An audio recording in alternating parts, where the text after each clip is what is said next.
Welcome to this session of Supporting Struggling Readers in the CTE Classroom. My name is Teresa Rogers, and I serve as a literacy consultant for the Office of Career and Technical Education and Student Transition. Over the course of my teaching experience, I spent quite a few years in health sciences as well as teaching special education for students with reading and writing difficulties. In this presentation, we will identify reading disabilities and talk about how that is seen or experienced by struggling readers. We'll look specifically at the characteristics of technical text and what makes them different from text that students encounter in other classrooms. We'll talk about the differentiation process and how that affects the instruction that you provide. And we'll talk about the appropriate instructional strategies for students based on the things that we've talked about. We're going to take just a couple minutes and look at this short video on how the reading brain works. What I want you to see from this is that there are many different parts of the brain that have to work in harmony for the students to make meaning of the text. How does the reading brain work? Reading is a complex process. It requires different areas of the brain to be activated in a coordinated and synchronized way, just like an orchestra, to maximize our ability to decode written text. The temporal lobe, located towards the lower back of the brain, is the area of the brain responsible for discriminating speech sounds. Misperception of the smallest part of speech, a phoneme, can completely change the meaning of a word or sentence. Listen to fair and ver in the words fan and van. The consonant part of these syllables is heard for only a fraction of a second at the onset of the words. But misperception of this swift sound can have huge implications when listening to instructions and information. Children who have problems differentiating speech sounds at the phonemic level will struggle with phonological awareness and with decoding words. The frontal lobe, located at the front of the brain with the left and right half, is involved in many functions, such as movement, decision-making, problem-solving, planning, and memory. The left half is language-related and is responsible for speech production, reading fluency, grammatical usage, and comprehension of grammar.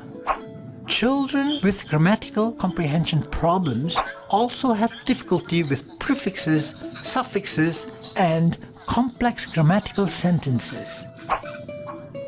The angular gyrus, situated at the core of the brain near the back and top side of the temporal lobe, functions as a reading integrator.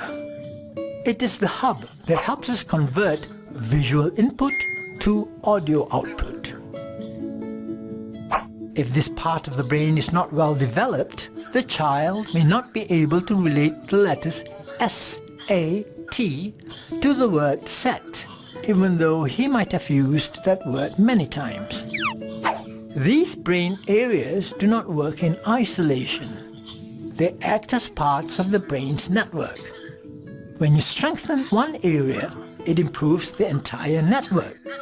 Conversely, if you do not use an area, it weakens and falls into disrepair, just like an abandoned building. So as you can see here, there's multiple parts that have to work together in harmony for a student to be able to read and make sense of text. And we're going to look at that just a little bit deeper in the following slides. How does The first disability that we're going to talk about is a specific learning disability. It's important to remember that these students have the same cognitive abilities as their same age peers. However, there is something in that harmony of parts of the brain working together that they struggle with reading, vocabulary, and written language. They may have difficulty processing the information and making meaning of what they've read. However, they have the ability, once they can get that information in, to use that in the same way as their same age peers. Things that you may see with this, dyslexia is a common term that we see. We know that these students, they just have difficulty processing, taking that information in, and making sense of it. Intellectual disabilities, on the other hand, these students do fall below their same age peers on a cognitive scale. Oftentimes they take in information and they seem to have it, but the next day it's just not there. They have delays in language that can affect reading and vocabulary, and then they just have a general sense of not understanding personal safety and community, just how to work in the world today. Reading difficulties typically fall in about 5 different buckets. Here I've got it grouped into 3. Phonological deficit, this you saw in the video, students being able to look at a letter, make sense of the sound, or even recognize different sounds in language. Typically at the high school level, we're not focused on this just because they say that once students leave primary grades, if they still struggle with phonemic awareness, they need to bring in other strategies to make meaning of text. Vocabulary and comprehension, however, are areas that we really can make an impact on for our students. So some students need extra work with vocabulary, extra modifications or accommodations that we can provide for them to comprehend and make sense of the text. Fluency is the rate of speed that we read, and it's tied with comprehension. You probably have seen students read and it's a very slow, stilted reading. Because of that, their attention on speed and making sense of the words themselves can really impact comprehension just because they take the focus to the word level as opposed to the meaning.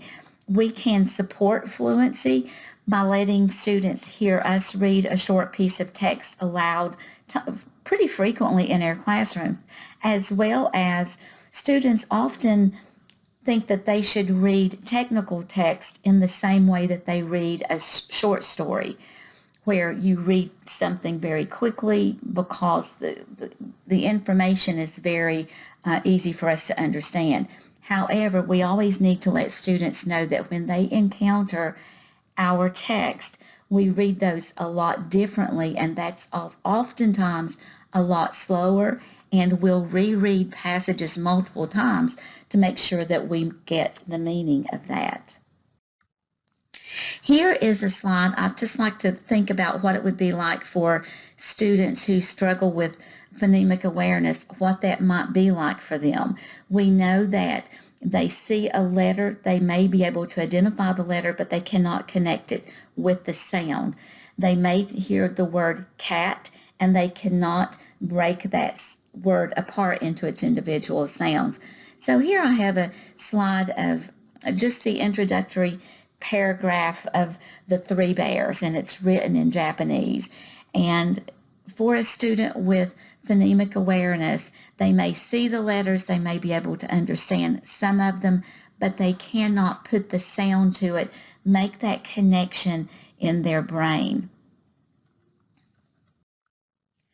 This passage, on the other hand, is how I think that a student with vocabulary deficits, how they would encounter a text. Take a second just to skim through this.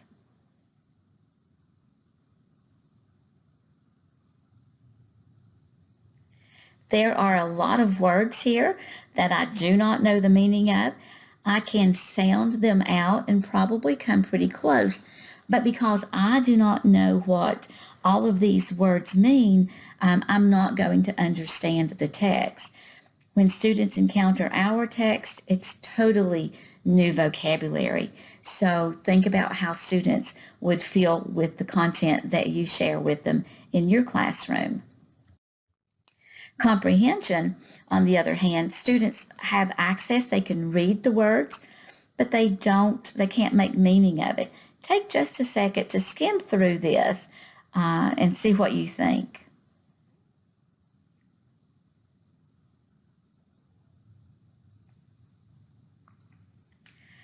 I'm sure that you probably can read every word that's here. I'm not a chemistry scholar, but I know that this has something to do with chemistry. I don't have all of the information that I need to be able to make meaning of this text. So think about students with text in your classroom. How do you need to support the students before they get to a text of this level? Are there videos? Are there images? How else can you present that information so that when they encounter a piece of this complexity, that they would be able to understand it? So considering the different types of reading difficulties and where students may struggle, it's really important that you know your students. And in CTE, we're blessed that we have students from multiple courses, so we really do get to have a good sense of where a student struggles. But especially when a student comes new into your classroom, you should have access to their IEP if they have one. Typically, teachers, the special education case manager will get that, or at least you'll have access to that within the first few weeks of school. Look for a specific learning disability or an intellectual disability, because those students we're going to provide support in different ways. The typical ways that we provide support, the first is an accommodation. Specifically, these are more appropriate for students with specific learning disabilities because they have the ability to take that information in, make sense of it, and use it to complete tasks in their program area. It changes the way the student learns the material. It does not shorten the material. They still have access to the same material as their peers, but we're going to support them to build their comprehension through audio recordings, videos, maybe a designated reader. We may give them fewer things to work with at a time. Instructions and directions, we may repeat those or read those aloud. We may provide class notes or outlines, visual representations. Concept maps and graphic organizers can be a huge benefit for these students. If they have difficulty writing it and getting it on paper, maybe the use of a scribe or an audio recorder, typing answers, spell checkers, and providing extra time. But it's also important to help them plan their time so that things don't pile up on them by using a planner or an organizer to manage assignments, because even though we're making accommodations, they still are responsible for the same material as their same age peers. Modifications, on the other hand, typically you'll see these with students with an intellectual disability. This does change what a student is taught or expected to learn.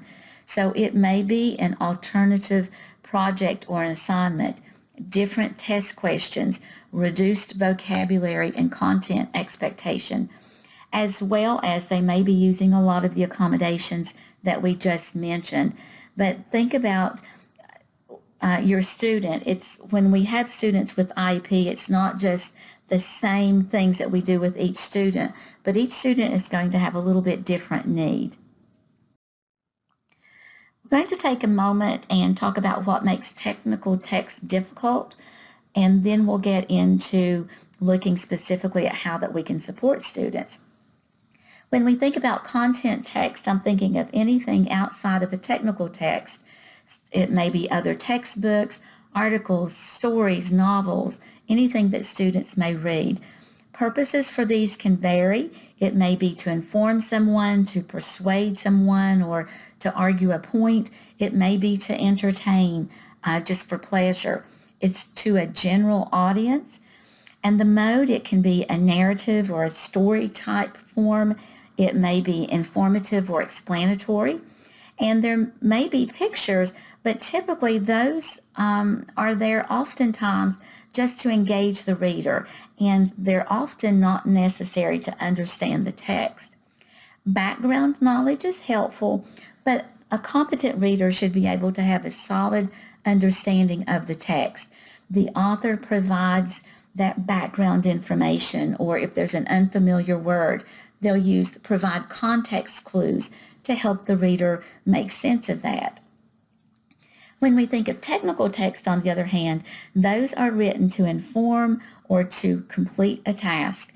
It's written to a unique audience that has a need for the information. It relies heavily on graphics, and there may be little or no written text. So the graphic is going to be critical to understanding the text. I've put text in parentheses because the new reading and writing standards, we know that text is more than written words, because when you look at science and math, engineering, any technical field, there's going to be information that's presented in some type of visual that's unique to that discipline. So never think that a blueprint is not a piece of text, or a schematic is not a piece of text, but we're going to teach the student how to read those just as you would a piece of text. And then the background knowledge, typically a technical text will provide no supports to fill in the gaps for the students. Now, if we're using a technical textbook, there may be some supports there with the glossary or those types of things, but still, students have to have a good deal of background knowledge to understand those as well. The organization, content text is typically read from beginning to end, whereas a technical text can look very disorganized to someone outside of the discipline. Typically, if I'm going to read a scientific research article, I'm not going to read it from beginning to end. I'm going to look for the piece of information that I need. Do I need to look at the results or the summary? Do I want to know the methods? Do I want to know who the participants were? So technical text almost always include multiple places that you could enter that text to pull out the information that you need at that time. When we think of language and vocabulary, content texts are written to a specific reading level. Vocabulary is usually defined either directly or indirectly, and there may be a lot of literary techniques such as figurative language, metaphors, similes, that type of things. But it's going to be a lot different than technical text. When we think about the reading level of content text that students encounter in high school, even the science and math textbooks fall below the reading level of our technical text, because the information in the technical text is so dense, the sentences are so long and complex, that our text, even our high school text, falls outside of that high school grade band range. It's really not possible to lower the reading level of those content texts because of the information that is contained. So when we think about the language in those technical texts, it's important for us as teachers to remember that it relies very heavily on abbreviations and symbols and numerals and those types of things, and that the language is very precise. It's written that way so that they can ensure the safety and the accuracy in the information, or if it's leading a student to perform a task, that they can do that safely. As we think about taking those technical texts and we think about how that we need to modify it to meet the needs of our students, there's typically 4 things that we can modify for those students. Those are content, the content itself. We can modify or support the process for the students. We can change or modify the product that they're going to do, especially if it's a written product that they're doing. And we can support them through things we do in the learning environment. When you think of differentiating content, it's important to consider what you teach and expect students to learn. Based on their student needs, you may need to share all of the information or just part of it. Content may be used as an enrichment activity versus a remedial activity, and we need to think about the levels of vocabulary. Does the student need all of the vocabulary, or do we need to pull out just the most important pieces for this student? When we talk about differentiating content, it's important to know what makes the text difficult. What's the content in the text that needs to be modified, or do we need to provide support for? Is it the knowledge demand? How much content-specific knowledge is required? How much reference to outside information do they have to have in their wheelhouse of knowledge to be able to understand it? You may need, for some students, especially with an intellectual disability, you may need to shorten or change the amount of content that you're expecting that student to remember. A big part of that may be language. When we consider the content-specific vocabulary, you may need to shorten that down for students. If other students are expected to understand 15 of the words, then maybe these students, what are the top 5 words that the student needs to know? We also need to consider the general academic words such as evaluate and assess and proportion, those types of words that you'll find in all academic text, but students still struggle with those as well. And then an important thing to consider is the amount of unknown vocabulary for the student. Students can handle a few here and there, especially if we maybe pre-teach some vocabulary and help them make connections to things that they already know. But if that text is loaded with unknown vocabulary, that's definitely going to be a barrier for students. For those students with intellectual disabilities, it may be giving a different text, or maybe just the introduction to the text, or however that you can do that for them. The structure, we know that our texts rely heavily on graphics and tables and describing procedures and sequences for students.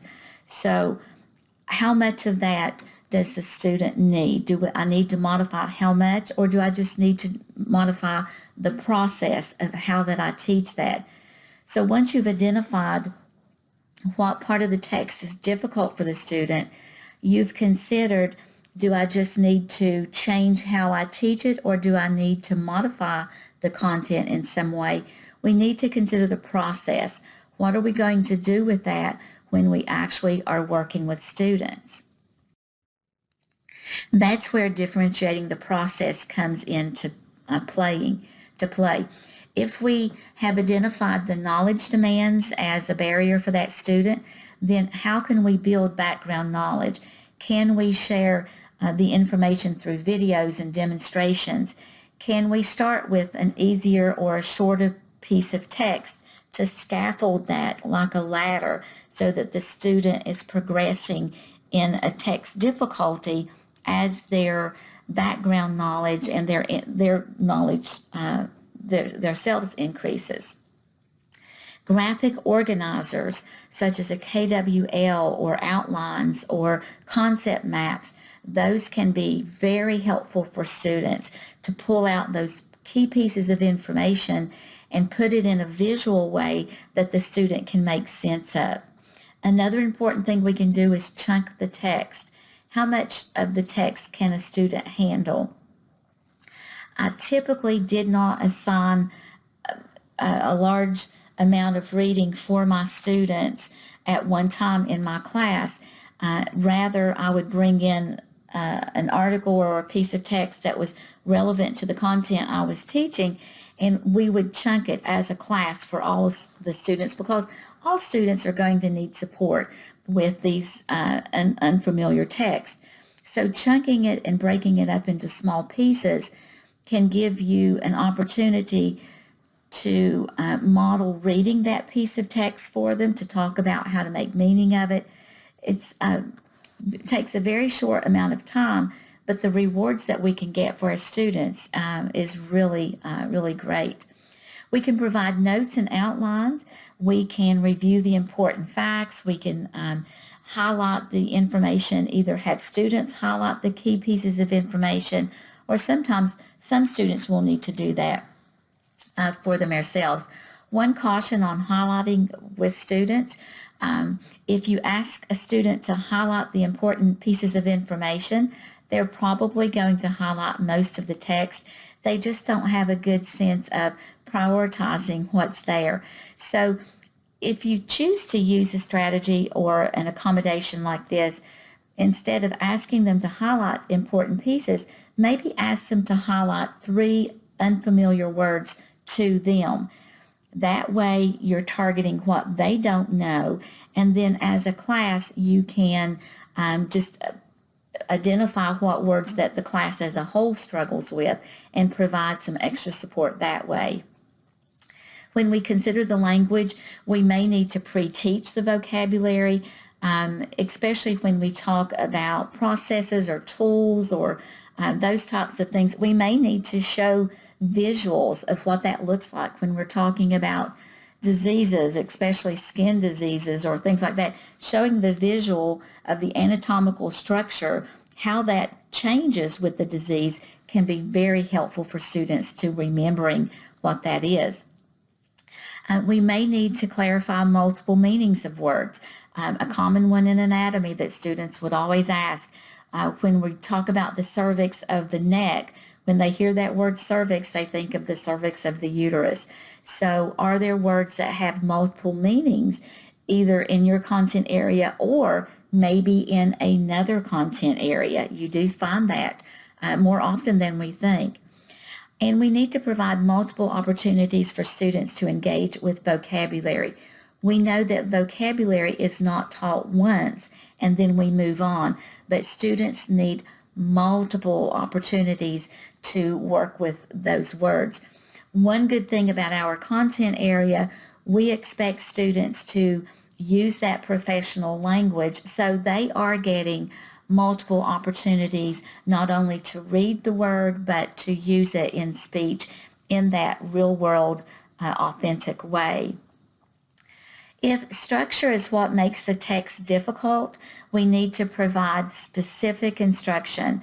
I talked to some of the automotive teachers, and we talk about students following a flow chart or schematics. Students struggle with that when they have to key in a piece of information and that information tells them what to do next, and they're always having to make decisions on the next step. That requires explicit instruction and multiple times, because that's a new way for students to interact with text. So consider what that looks like in your classroom area. We can do that with some guided questions. We can use graphic organizers for some of that, but you know what areas that students struggle with in your classroom area. So how you change that will depend on what kind of text that you're using.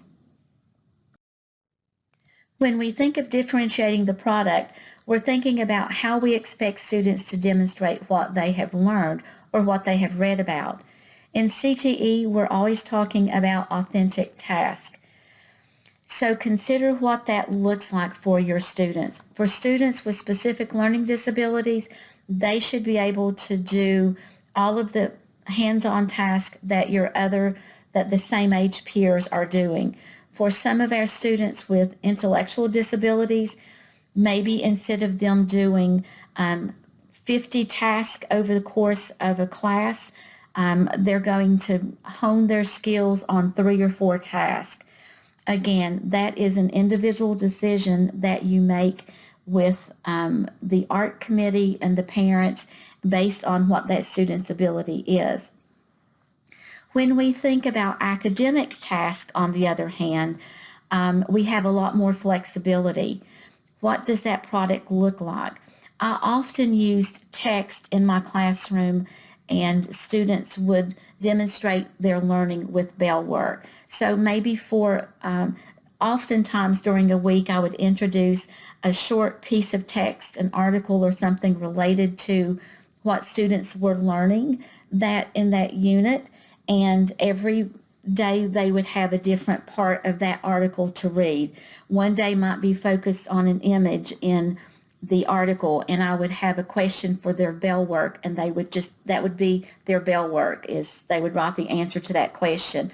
Or maybe they would summarize the article one day, or pick out 3 pieces of vocabulary that they don't know. So you can bring in authentic text very easily in that manner. It does not have to be overwhelming to grade, because every day I'm taking 2 or 3 minutes after students have completed that while I'm doing my teacher task, and we would maybe read that piece of text together. Typically I would read it just to model what fluent reading in my program area looked like, and then we would just do a quick shout out with the answer. For some students, if I was asking them to find 5 new pieces of vocabulary, another student I might be asking them to pick 1 or 2 new words. You can do that fairly easily with just a Post-it note, because I always knew what students needed extra help. So I would usually just have a Post-it note and hand it to that student, or they knew if it said 5, they would do 3. Whatever system works best in your classroom. Students may demonstrate something for us instead of actually writing it. There's a choice menu that you can see here, and I've included one in the resources. There's lots of these on the web that you can find just for ideas. But I caution you with using choice menus. Most of the times, if you give students 10 or 12 choices, that's just kind of overwhelming. I would stick to 2 or 3, and I'd say these are the products you can choose, and it's a lot easier for me as well as for the students. When you're giving a test, a student may want to, you may need to do that orally, or some other means as well. And a lot of times that's spelled out in the students on their IEP. And you can get that information that can be very helpful as you're planning on how to do that. When we think of differentiating the learning environment, we need to consider the climate of our classroom. What's the physical arrangement? Does that support student learning? How do we group students together? That can definitely impact how students learn, how they perceive learning, and just how they approach learning. When we think about the social and emotional aspect of our classroom, think about what rules that we have in our classroom to support an atmosphere of respect and cooperation among students. Our classrooms, typically, we try to imitate what workplace expectations are. So always keep that at the forefront of your classroom rules. We think about alternative materials. Helpful things for students can be visuals that can be posted in the lab or in the classroom of key pieces of information. During a specific unit, if you want to post somewhere the top 5 or 10 vocabulary words that students need to take away from that, if there's a process that you use often, have that process on a visual poster for students. Just reminders that students know where to go to if they need a little bit of extra help. As we begin to wrap up this presentation, I'd like to share a couple questions that I often get from content teachers. The first is why that we don't just use texts that are written on the student's independent reading level. We always talk about modifying and providing easier text for students, And that was a pretty common practice for years. But now we know that while that can be a support in getting students to a higher reading level, if that's all the support that we provide, we're not supporting their growth in reading. I like to compare that to running a marathon. If I want to run a marathon in 6 months, and my training plan is to run a mile every day, religiously, I run a mile every day. At the end of that 6 months, hopefully I'm going to be a little faster runner for that 1 mile, but I'm not going to be able to run a marathon. My body has not built up the stamina to do it. It is the same with reading. Reading takes stamina, and it takes effort, and it takes practice. And that struggle is oftentimes difficult for the most proficient reader. It does not mean that we put a student in a text that is above their grade level without providing support, but it does not mean that we only put them in text that they can read independently. We know that in the workplace that is not going to happen, and we have to do our best to put workplace text in front of them with the support and at least start building some of their ability to engage with those as independently as possible. And then I always get a question, why can't the English teacher teach them to read?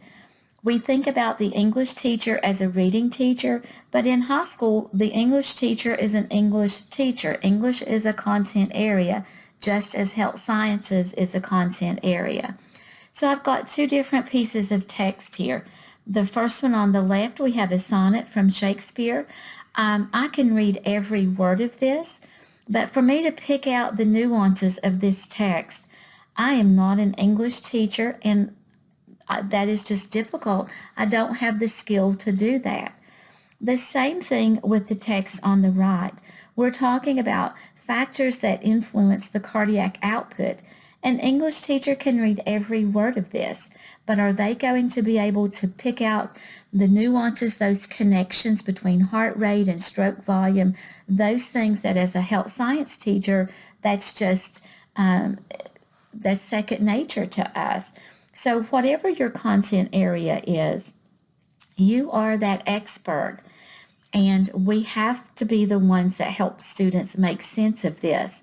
We do it in a very systematic way to help them access and comprehend that.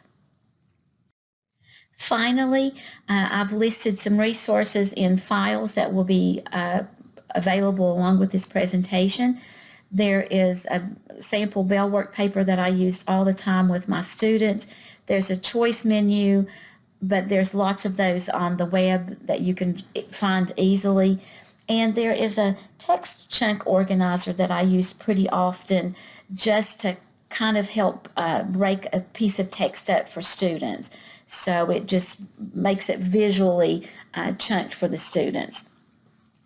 I've also included resources that includes lots of other reading strategies. I've not put a lot of reading strategies here just because there's multitudes of those, and I wanted to get to the heart of reading difficulties so that you could understand students a little bit better and where they may struggle so that you could choose the appropriate reading strategies for them. So there is a list of those available in the files as well as on the website. I caution you on pulling in 15,000 at a time. I used to do that, and I would be overwhelmed. Students would be overwhelmed. So choose one at a time, kind of see how it works for you, modify it and change it any way that works best for your students. There's 4 or 5 that I go to all of the time, and that's what works for me and works best for my students. There's some information on differentiation and how that works with struggling readers. So other information there that you may find helpful. If you have any questions, please feel free to email me at teresa.rogers@education.ky.gov. I'd love to be able to answer any questions that you might have. Thank you so much for joining me, and I hope that you have a wonderful school year. Thank you.